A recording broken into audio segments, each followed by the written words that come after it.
સીધા આજે હું તને કંઈક બતાવું તો તું એ બનાવીશ? હા બતાવો ને. પનીર પરાઠા? હા. ઓકે, તો તમે બેસો, હું તમારા માટે બનાવી લાવું. ઓકે. તો મિત્રો, પનીર પરાઠા બનાવવા માટે આપણે ઘઉંના લોટની મોટી સાઈઝમાં એક રોટલી વણી લેવાની છે. રોટલી વણાઈ જાય એટલે તેમાં કાશ્મીરી મરચું, ધનિયા જીરું પાવડર, મીઠું, ચાટ મસાલો અને ઘી એડ કરીને રોટલી પર બરોબર રીતે લગાવી દઈશું.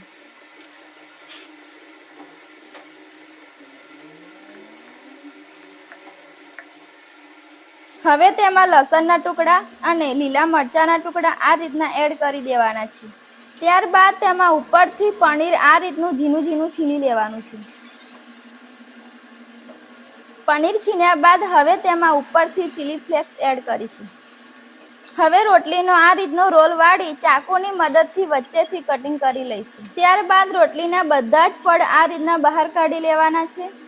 હવે આ રીતનો રોટલીનો ગોલ રોલ બનાવી દઈશું. પછી એકવાર આપણે રોટલીને સારી રીતે વણી લઈશું. હવે એક લોઢી લઈ તેમાં ઘી એડ કરવાનું છે અને પરાઠાને તેમાં શેકવા માટે મૂકી દઈશું. પરાઠા ઉપર બંને તરફ ઘી લગાવીને પરાઠાને બરોબર રીતે શેકી લઈશું.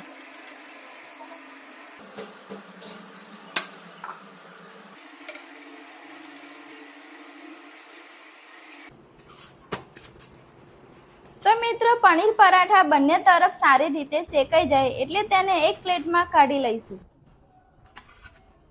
હવે તેમાં મીઠી ચટણી અને ગ્રીન ચટણી એડ કરી ક્રિસ્પી પનીર પરાઠા ખાવા માટે તૈયાર છે.